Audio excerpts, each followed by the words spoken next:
Hey everybody, welcome to the Patty G Show. I'm your host, Patty G, here back for another great episode of the show. Today we have a fellow creator. We've got Daniel Williams, who actually has a history with our production crew, Flashbang. Maybe we'll get into that, maybe not. I mean, Cody has a lot of unmentionables, so we'll see how it goes with that. But nevertheless, I want to thank everybody for being here, thank everybody for listening, as well as our guest. This show is proudly brought to you by Falaya Real Estate and Government Taco. Now, without further ado, Daniel, welcome to the show, man. Thanks for having me on, man. I appreciate it. I'm excited. I'm glad to have you on. I know we've been waiting for 6 months to make this happen or something like that. It has been a series of cancellations and yeah. Like I know the most recent postponement was for, I think I didn't look at my calendar prior to saying, hey man, come on the show. We're busy. It happens, man. It does. It happens. We overbook ourselves, right. you know. Oh yeah. What are you going to do about it? Exactly. But nevertheless, we're here to talk about you. And you've got a couple of different things going on. You've got, I think 3 different facets. One just beginning, one right. that is pretty neat to say the least, kind of a good back end drop shipping, I guess, from what I gather. It's product based company. It's not drop shipping. Okay, so it is actually your products, or what is? We'll say what it is. What is your? I mean, basically, so it's a blend of 2 things. Okay. We'll go to a local designer. For instance, one of the people is Damian Mitchell in Baton Rouge. He does a lot of leather work. So our leather wallet, he actually we worked on a design together. And he manufactures them for us. We have that side of things, and yes, we do have those products that we don't drop ship. We buy all the products like in batches of 100 or something, like the watch right here. They'll ship all of them to our house, and we do everything from there. It's just better for customer relations that way. Is the best thing. But the main thing we're here to talk about is Integrity Productions. What is Integrity Productions? I mean, long short of it is basically it's a film production company. We specialize in mainly doing promo ads for companies. So, if you make a cup, let me tell that story. Well, why do you make that cup? Let me make it look cool as well. And we also help people actually, put their content that we've shot in the right place for the right people to see. As well. So, I mean, that's basically it. There's a lot of different things we do in that niche, if you will, I would say. But that's the quickie of it. Gotcha. Well, we'll get to all of that a little bit later on, but I want to learn more about you as a person and your backstory. How did you get to Integrity Productions? I mean, what kind of a kid were you? Were you always entrepreneurial? I was a bad kid, man. I was a bad kid. I think we've heard that more times than not on this show. They're like, I'm always rambunctious. I was a spontaneous kid, always getting into trouble. Interesting past. Yeah. I mean, how am I going to say this? I guess so. When I was 12 years old. Put it delicately. Exactly. So when I was 12 years old, my parents bought me my first camera because I was using theirs to the point where things were beginning to fall off of it. Okay. So they're like, is this an old film type camera? What kind of camera? No, it wasn't even that fancy, man. This thing was like a plastic Nokia looking disposable cameras. I mean, essentially, it could video. I love it. I think 360p. So basically when I was 12, I got that camera, started practicing things. And I've always had a passion for flight as well. So from 15, 16 to 17, I did a bunch of flying and was working toward a pilot's license. But that particular route for what I was wanting to do, you're in 30 days, out 30 days. I wanted to have a family. So I decided to go ahead and buy a drone and kind of blend that world of filmmaking and flying, sort of. I'm not in it, but so you wanted to fly planes, and then you just kind of said, I need to be something more on the ground with family. So. Yeah, I have over 100 takeoffs and landings and stuff, and I can fly pretty much anything. But I still fly now occasionally. But so I got into drones when I was 17, got licensed, and went ahead and got the Part 107 you have to have to actually fly commercially. If you're going to make $1 with a drone, you have to basically go through ground school for flying planes, except not flying a plane. Real? So the experience I had with flying really, really came in handy. So 17, got a license, did everything wrong. That's for sure. wait. Stop it right there. Okay. What is everything wrong? What do you mean by that? Well, you have certain ways you want to, reach out to people with your company. And this kind of blends into what me and Cody did together as well. But cold calling, just picture this 17-year-old, looks like he just came out of his mother type of child. Okay. Walk up Extreme to a baby business. face. Oh yeah. Oh dude, the beard. Anyway, The beard's there for a reason. Dude, it is there for a reason. I shaved. I do not know why. But anyway, yeah. So I just walk up to a business and be like, hey, I'd love to shoot you a video for your company. I'd just be sitting there like this. They'd be like, well, man, that's great. And that was it? That was the pitch? Just I want to shoot a film for? Okay. Somehow I got a couple jobs, and it started there, and I was able to hone my craft. But I started the wrong way. Especially with like modern technologies we have, you need to harness those kind of things. But yeah, we all have our, rough start. It's been I'm not a very smart person, so it's been a lot of, learning the hard way. And I've learned to make it easy on me. Just use the free resources you have out there. I have not taken I haven't paid $1 for my filmmaking experience or the things I know about it. Just getting out there every single day, learning, looking at the industry's best, seeing what they have to offer, finding a mentor, those kind of things. Gotcha. So, but yeah, that was 17. Started it there. I'm 23, have 2 kids. A wife, just bought a house, my second house. Do it full time. I love every second of it. You get to do lots of cool things. You're filming stuff for people. How cool is that? Yeah. The thing is, like, you're behind the scenes in a lot of different companies all the time. You're going, something I did for a long time was shooting, what was it called? Sea trial videos for Seacor. Another company was, they made tugboats, but I would go out there and film the promo video with my drone of this new boat that had just been manufactured. That was fun. Got to spend nights. Cool. We'd go a couple 100 miles out into the Gulf and just go film. I would stay in the captain's bunk because the the captain wasn't there yet. It was just the crew from the shipyard. It was pretty insane. But even though, and this is kind of the message I really want to tell people my age and younger, even though I've done a lot of things the wrong way, you still just getting out there and doing every day, trying, makes a difference. Absolutely. Just the hard work every single day, get up and work towards your passion. If you want to call it that. I know that's a very, modern term, if you will. I think passion's accurate. Yeah. And like even you going to businesses saying, hey, can I film a promo video for you? I was excited, man. Dude, I was excited. It's huge to get up in front of business owners and even suggest, hey, can I come into your place of work and film something for you? Yeah. I was scared to death. And now but TikTok accounts, now people do that and it's like a thing. Like people will go and sit somewhere. Hey, can I do a photo shoot with you? Here's some of my past work, to kind of give you that credibility. Yeah. I still think you could still make it work while generating your own content. That's right. Generating someone else's content. Exactly. And that's the best way to do some free marketing. Oh yeah. Yeah. And I would say anyone that's wanting to get in the film industry, you have connections, you have people that will be willing for you to come film a business for free.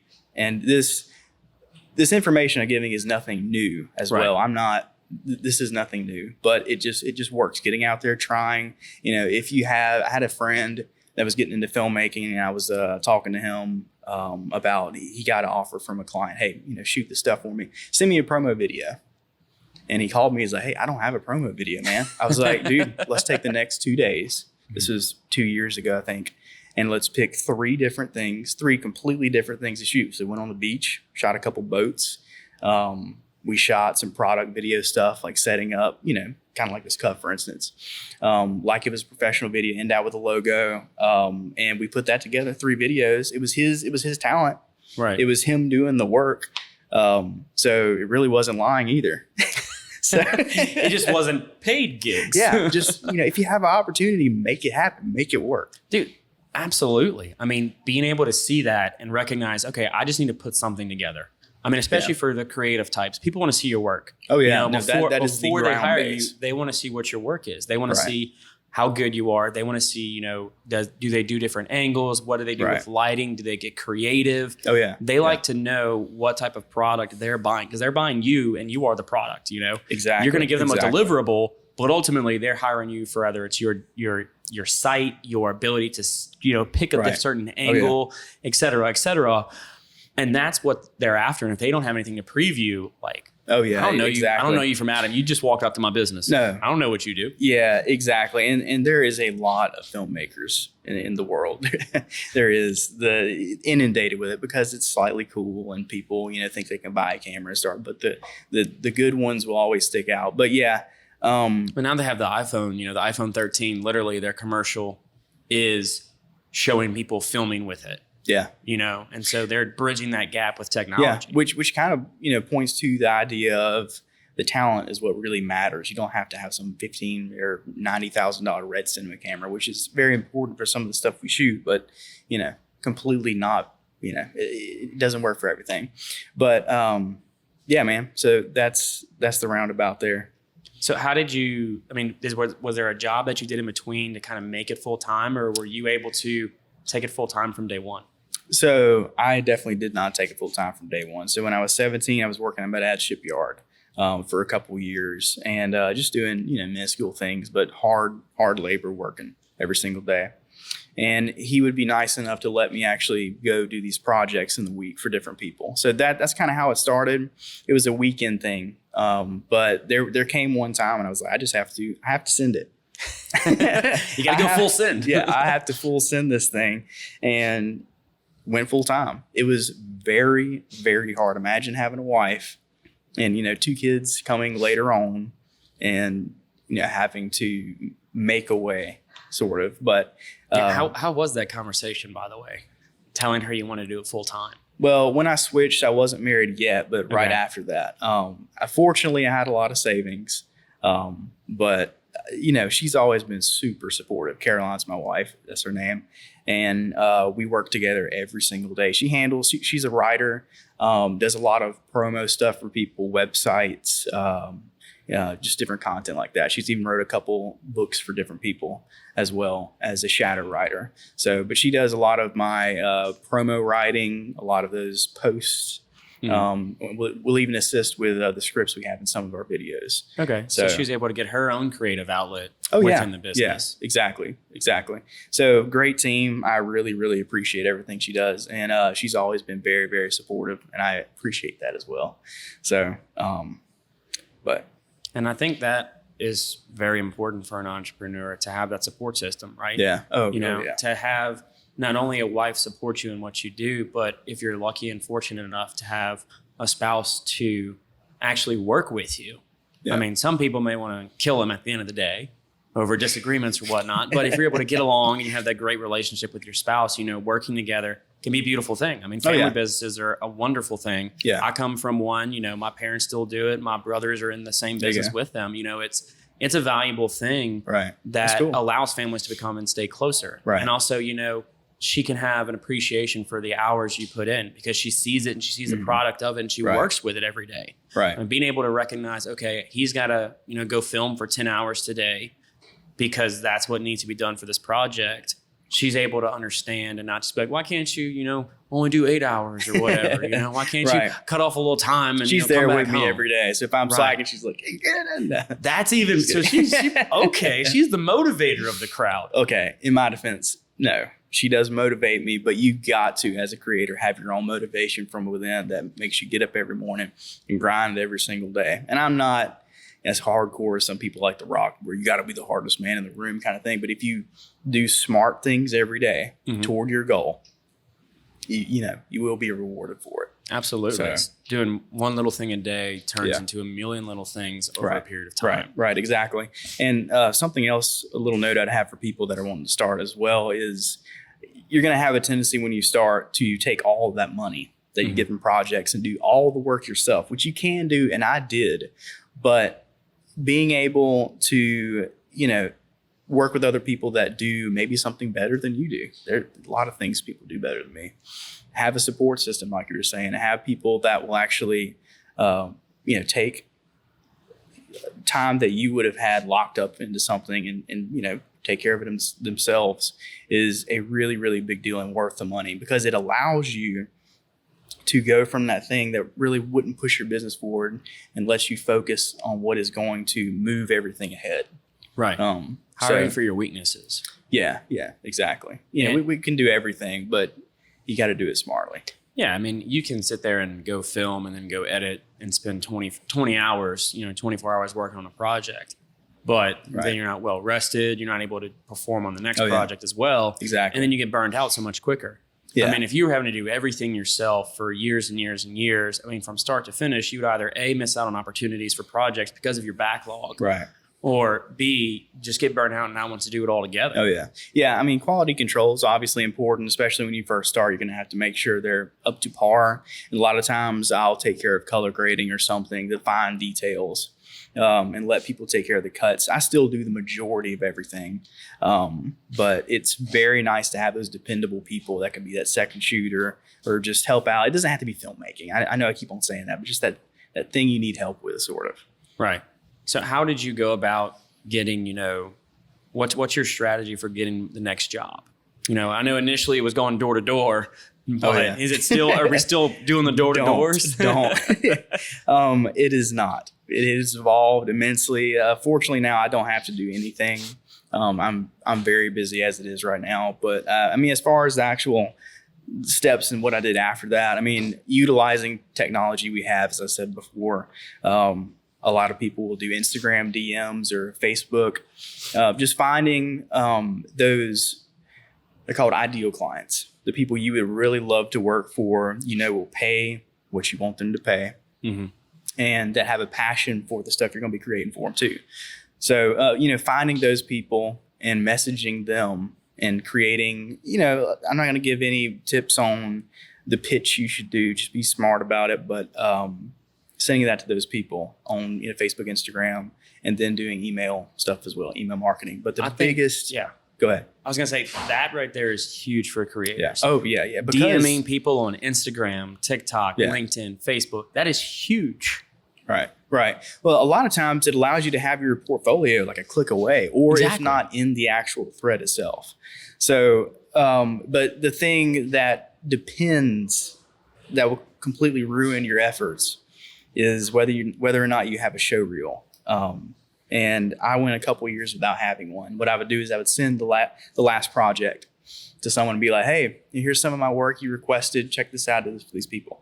The problem with that, and I got a lot of work from that, is a lot of times they want to see a bunch of different scenarios because one of those might well be the industry they're in, sort of. And for your client to be able to picture themselves in that video in that same industry is very, very key. And also just to see, this dude's well-rounded. If he can do all these, if he can film a freaking opera singer over here and then shoot a boat out in the water, he might be able to handle my boutique, my dress boutique. So, but having that there for them to come and look at your work in one click, and that has to do a little bit with, the funnel of marketing, just making sure people are doing the least amount of clicks as possible. You have a little bit of text to read, check this out and let your work speak for itself. Yeah. I mean, that also is the challenge for creators, is to not become so just spammy, right? Oh, yeah. I mean, how many DMs do you get a day of people saying, hey, would love to partner with you. Hey, would love to work together. We've got that great following. Why don't you come check us out? We'll do some work. Oh, yeah. And it's just they sound so spamming. Oh, hey, can you host our product? Can you do X, Y, and Z? Right. Can you feature us? Can you mention us? Blah, blah, blah. It's like it's so exactly. It becomes in a world, if you're too much into words and too much into verbiage of saying, hey, do this, do that, then it's like, okay, well, no business is going to ever take you seriously. Well, it was kind of funny because when we launched this, we shot all the film content for it because that's what we do. You can have the best idea in the world. If you don't market it right, then it's not going anywhere. So we decided we were going to do all of our marketing for Mist. And it was really funny because we'd get all these DMs like, hey, man, send us a product. We will shoot you a banger video. And we'd go look. And, you got to appreciate the drive these people have. But you also got to try to find those clients that are within your realm of experience, I guess, that can appreciate that. But they would send me these videos of like a FPV drone just like flying through the backyard. I'm like, man, how is that applicable to what I'm doing? So, and that goes back unless you're getting an aerial shot and coming in right at the last second. Yeah, right in on that porch. Exactly. So, and that fits back in with the whole thing, find your ideal client, which a big part of that is find people that you can actually do the work that they will appreciate. You need to find, what they're after. Right. You have to be able to suit their needs. Right. It's not let me just get the next client. It's let me get the right client. Yeah. I mean, the big clients are out there. And if you continue working, you will get them one day. But if you do a bad project with the equipment you have for a big company, that can really make you look bad. Yeah. But yeah, that's the rundown of that. And so what is Mist? You briefly just mentioned it. How did you get into that? So Mist was basically an experiment of me wanting to. I sell other people's projects or products professionally. That's what I do as a filmmaker. I make, no matter what it is, I make a promo video about it and get people excited about whatever it is, whether it's a Lamborghini or a cup they manufacture that has some interesting thing about it. I make marketing videos. So it was a venture of just wanting to do it for myself and be like, I don't know where this is going to go still. It's still coming off the ground, but just doing it for my own company. And I've always been into men's style, sort of, my style that some people like, some people don't like, but just functional style that you can work in and also go to something fancy and it fits everywhere. Was the general marketing idea of Mist, which is, if you watch any of the promo videos we have a dude in a suit, we have a dude in the gym, we have a dude in a C8 Corvette, and, we have someone fishing. It's there. It's not going to break. It looks good on you no matter what you're wearing is the idea of Mist. The products are very functional, but also stylish. So I don't have to, have a watch when I go to the gym every day or switch it out with something for the red carpet, whatever. That's the general idea. Gotcha. So, but it's been very interesting. I'm always learning every single day, which is, part of the fun, to be honest. There's so many people that have reached that success level that they've wanted, and they've said, the most exciting part was getting there. And I think that is something, especially for me, just to really think about that and realize, once I do actually achieve those goals, it may not, I don't ever want to be there exactly. I always want to be learning, getting better at what I do. Yeah. So, it's enjoying the process over the end result. Exactly. And that for any entrepreneur is where they're going to find their happy place, and they're going to find the business that's going to take them down the road the furthest. Yeah. If they're trying to just get into an end product, just to get to a finished goal, they're never going. Once they get there, they're going to be like, well, what's next? Yeah. But if you have that mentality of always growing, always striving for the next best thing, always wanting to reach the next level. Yeah. And enjoying where you are as well. Yeah. I think this is more life sense, not just business sense as well. And I'm 23, take it for what it is. But I really feel like make sure you're stopping and smelling the roses a little bit. The guys out there like work your butt off every day. No friends. You don't need friends. You have your work. I respect those guys. I do. But also when they reach that goal, who are they going to reach the goal with? Nobody. They're going to be left alone, and a entire life of, just trying to get to that one point that they realize is something they're not too excited about when they get there. Yeah, and exactly right. They get there and they go, okay. Yeah. Now what? Exactly. So you're starting out with that, Canon, Cody, what's it called? It's a Canon, like the really low budget cameras. Yeah. T3i, which is actually the camera I started on. I don't know much about cameras. So Canon T3Is, it's a starter camera. Oh yeah. We're talking like $200 to get the housing now. But even just enjoying that stage. I don't even know there's a difference between the housing and the lenses. Like, okay. Yeah, it's just, the camera part. They don't come all in one. A lot of times they do, but if you ever want to take it off, it becomes not the camera, but it becomes the housing and the lens. So, gotcha. See, this is why Cody's filming and I'm not. Hey, that's what it's all about. Remember, using those people that are good at something. So, but don't really know exactly where I was going there. But yeah, just enjoying that moment. Yeah, the goals you have is what spurs you on through life. Always have. I love setting goals that I know I'm not going to reach in probably a million years, to be honest. I don't know. Maybe an unachievable goal, but I will work every day my damn hardest to get there. So, a little mix of that, but also you have to have a little bit of reality mixed in with your goal. if you will. And I was hinting back on this earlier, but all the people just preaching about your passion, you pursue your passion. You have to have, if you want to make money and successfully do it, some practical implications behind it. So, make sure you're doing your research. If your passion is to do everything for free, well, that's great. But now you got to find a way to fund that exposure. passion. Sandwiches for exposure is great, but that's not. You got to pay for those. You got to pay for those sandwiches. Yeah, exactly. It's at some point you've got to buy some product. You got to buy some equipment. Life has to be paid for, unless. If you're an individual that lives strictly off of trade only, please reach out to me because I'm intrigued on how you're able to do that. I mean, that alone is incredible by strictly doing stuff off of trade and never exchanging any type of currency. I mean, that would be pretty powerful if someone's able to do something like that. But the normal everyday person is going to have to need a sense of revenue, a sense of profit, a sense of means to pay for something. Exactly. Whether it's immediate or down the road. Yeah. You can't just always do something for free if that is your passion. Yeah, very, very true. I think there's a quote that says every successful entrepreneur has at least 3 to 5 different sources of income, So make sure you diversify, just like investing in stock market or not. And I have no advice on that stuff. I have dabbled. This is not a financial advice podcast. No. But make sure you diversify. Spread your eggs. Get them in a couple of different baskets. Yeah, and that's going down that road it can be one as very important. Making sure you have additional sources of revenue if you want to have a passion project that's strictly for free. Make sure you've got different means of revenue to keep yourself afloat. Yeah. And that's a good point because I was watching this video about this very, very successful creator, has a huge agency. There's fluctuations in the market with filmmaking. You'll have, 3 months of like insane back-to-back craziness. And then you'll have 2 weeks of just like, what happened?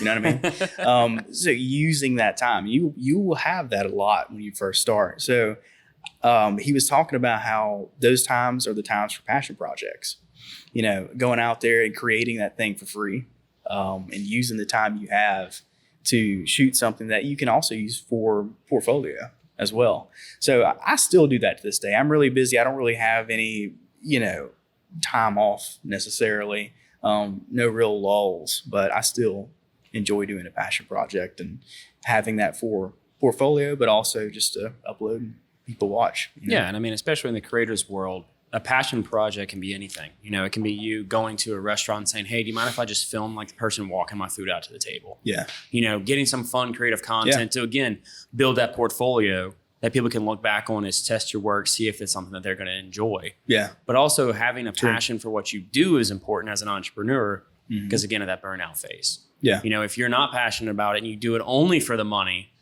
you're not going to last very long. Right. You're going to be able to get through something, but then something's going to happen or you're going to have a slow week, like you said. And then you're going to be like, no, I'm good. I'm out of it. I don't want to do anything anymore. Right. And that's ultimately where you're going to have that burnout. And then your entrepreneurial journey comes to an end. Very, very true. Yeah. You're going to have those lulls and don't become discouraged. Just redirect your efforts and use the time well. So, So what do you have? Do you have any type of advice or anything for young creators that are thinking about picking up the camera or looking at TikTok people and saying, why can't I just do one video and have it hit 1 million views?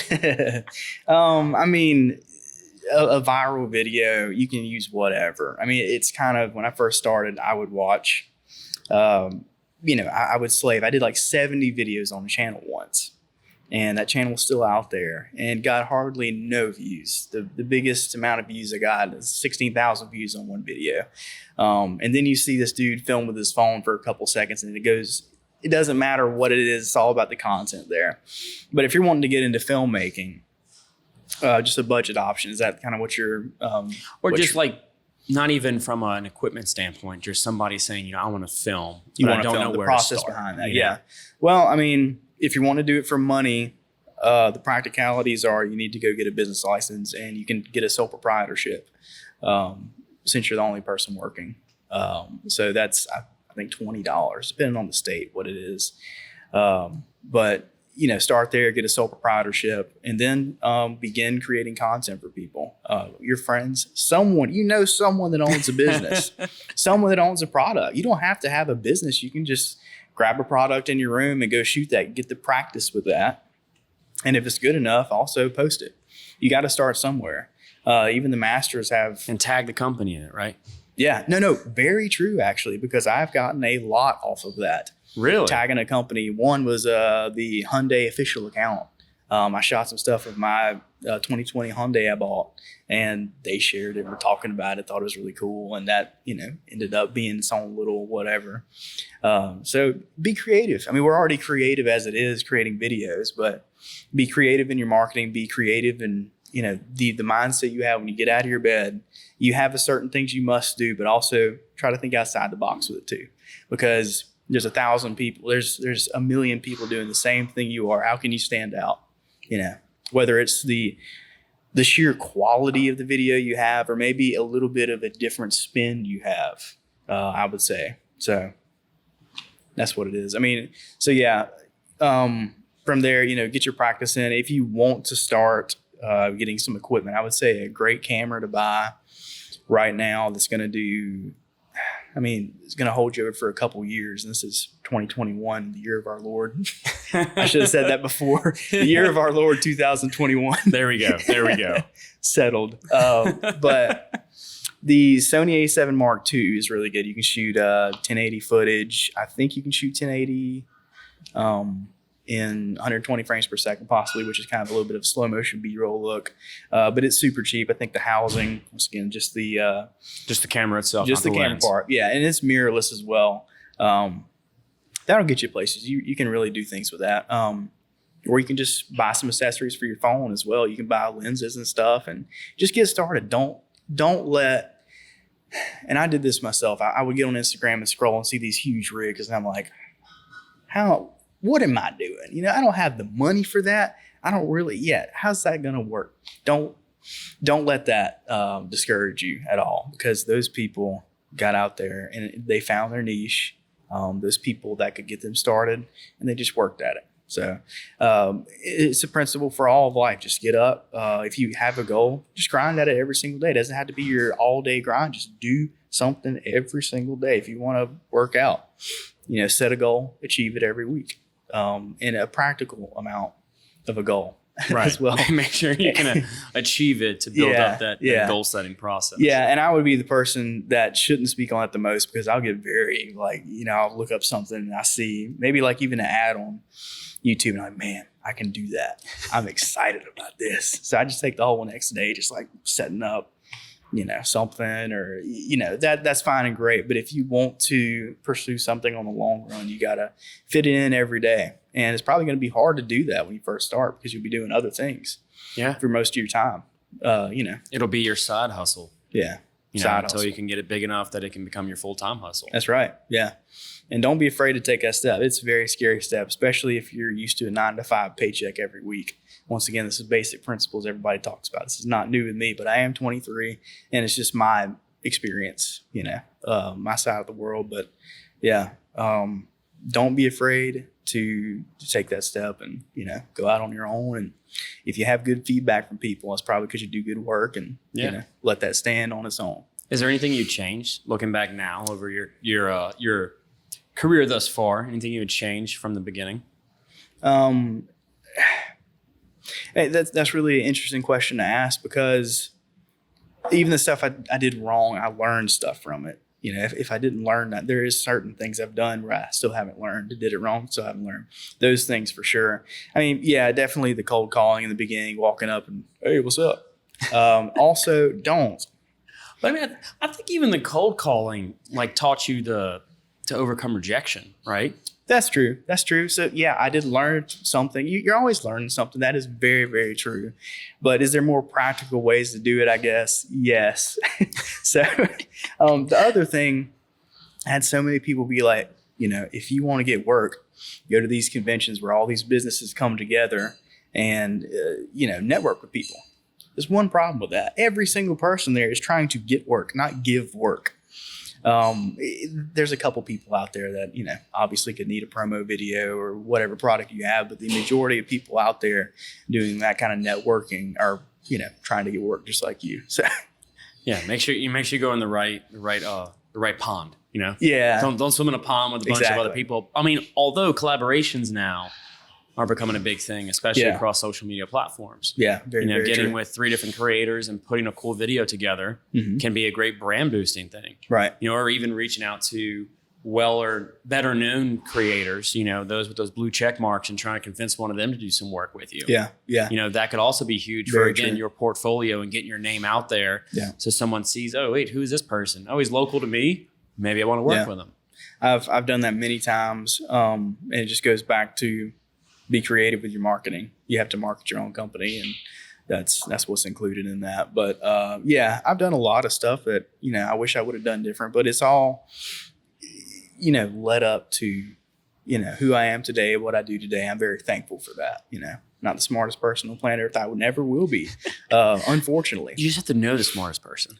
Yeah, exactly. That's a very key principle. Make sure, you find that person that you can learn from, and that went through the same experiences with a better brain. Yeah. And be willing to learn, right? Be open to getting constructive criticism and Yeah. getting that feedback of, hey, maybe this wasn't the right approach to go with this video. Yeah. It doesn't capture the product in Very a way true. that, we think the customer wants. And also realizing that the client and the customer can also say, hey, look, I don't like what you did. It does not, capture our product. And That's always tough. That's tough especially as a creative, when you have a customer be like, yeah, you didn't really do it. Yeah. You didn't, that's not what we're after. Right. And then be like, oh, okay. Has that ever happened? Oh, yes. I have a slew of stories. And one interesting thing to just say before I get into this is once you begin working with big companies, I do a lot of stuff for Community Coffee, did some stuff with BBC, Discovery Channel, Walmart, T-Mobile, AT&T.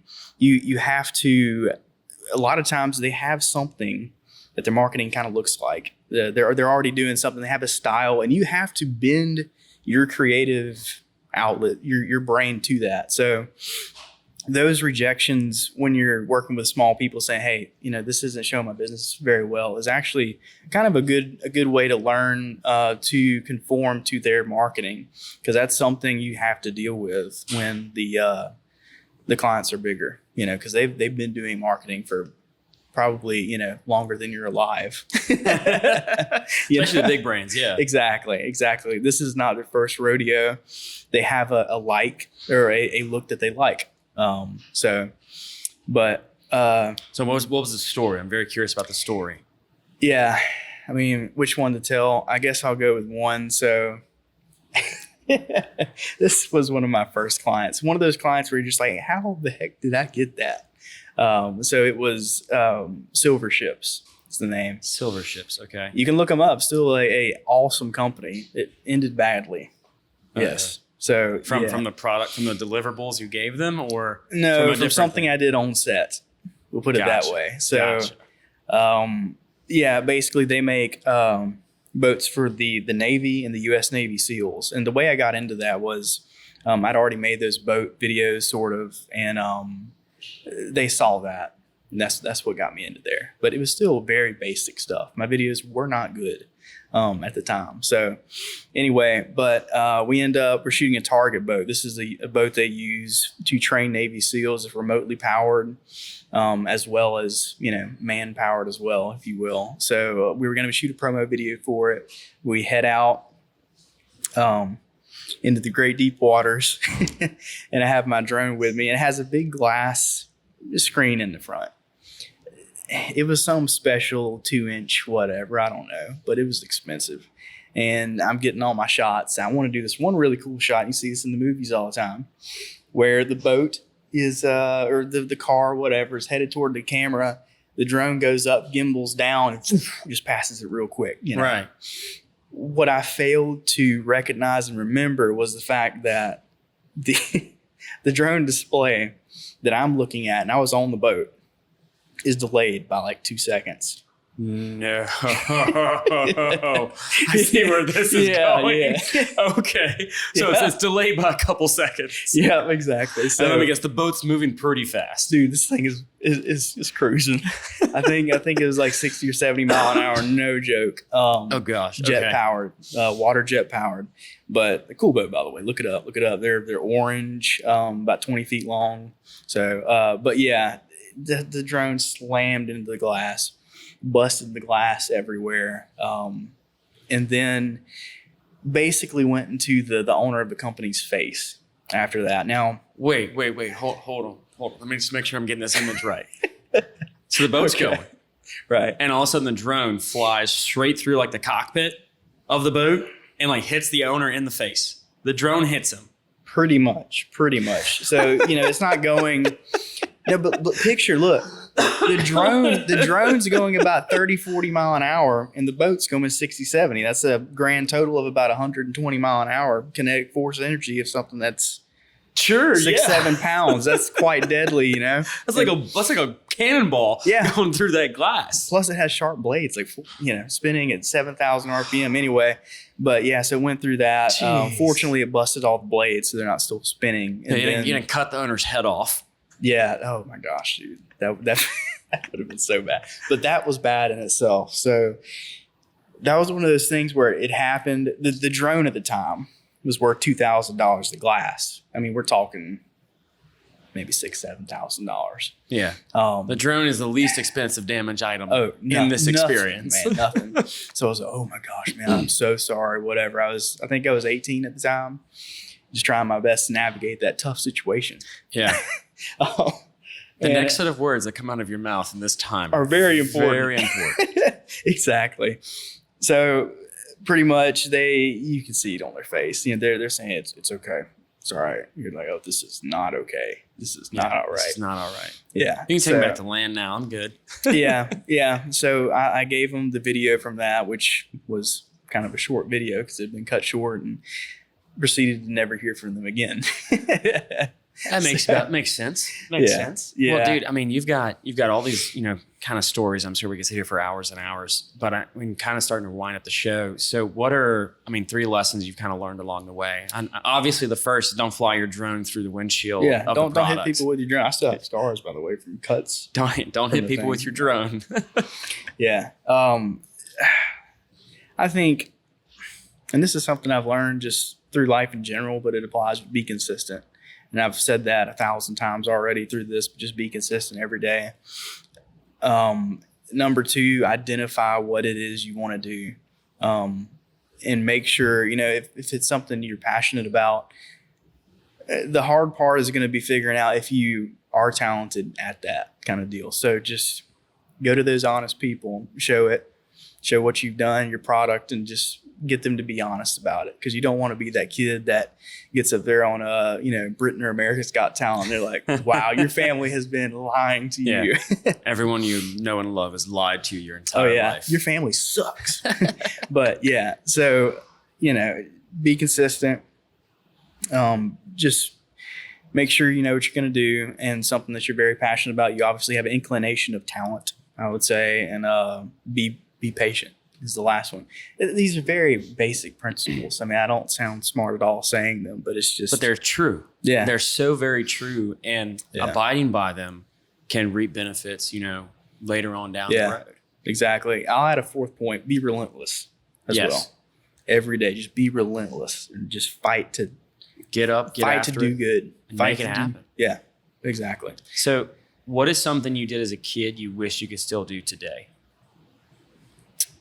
I mean, those swimming in the mud, man, that was always fun. I mean, swimming in the mud. Yeah, it was great. Okay, I love that. No, I don't know. It's a good one. That's a good one. Enjoyed being young. I don't know. Enjoyed the time I had. Not, 16, I'll get my driver's license, and 18, I'll be able to move out. The thing I did as a kid, I don't know. We'll take swimming in the mud as an answer. Yeah. That's the answer. That's the official answer. Stamp it, postmark it. We're good. Mud's a great thing. So. Oh, yeah. So you moved to Baton Rouge because you married a woman in Baton Rouge. So what do you love about Louisiana? I mean, this is a typical South thing, so I wouldn't say exactly, Louisiana sort of, but the people are very, very nice. Love the people. Very awesome people. And the boudin balls. Did I say that right? Boudin balls. Boudin.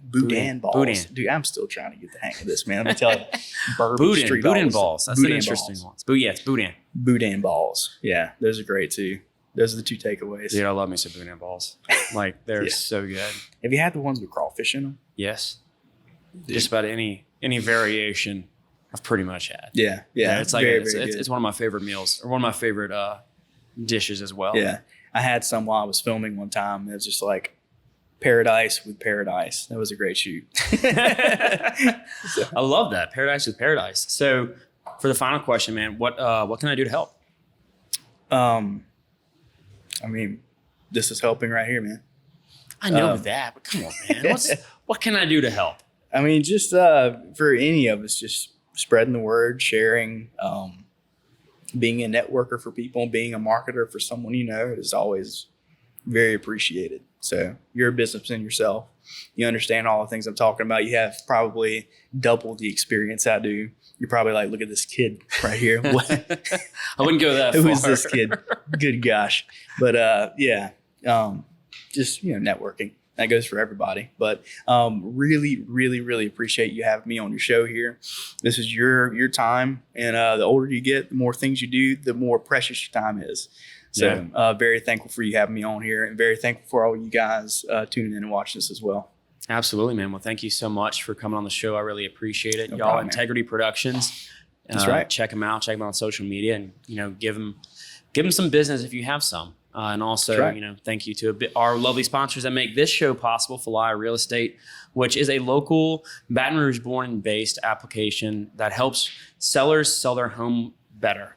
It helps them connect to buyers quicker. It helps buyers connect to sellers, and really just smooths the process from the start to finish. Go over there, give Barrett Blondo a call and tell him you heard about him on the Patty G Show. And also Government Taco. Y'all, we filmed episode 100 there, which is 2 or 3 episodes ago. I'm lost count at this point. But y'all, their tacos of the month, this month especially, is to die for. Good stuff. They are partnering with Anthony's Italian Deli to make a delicious taco. I mean, Italian taco with red sauce and some mozzarella cheese with Italian sausage. It is delicious. Everything they do is delicious. Go over there, check them out. They've got specials just about every day of the week. They got Margarita Mondays. They got Taco Tuesday, Thirsty Thursday with happy hour all day long. And again, tell them the Patty G Show sent y'all. That's right. Well, Daniel, thank you so much for coming on the show, man. I appreciate your time. Thank you. I thank everybody else for watching. I think y'all, if y'all are here, very much. Earl's kind of chirping in and listening to us, or if you're all watching us on all the channels, thank y'all so very much. This is the latest episode of Patty G Show. I'm your host, Patty G, and we're out.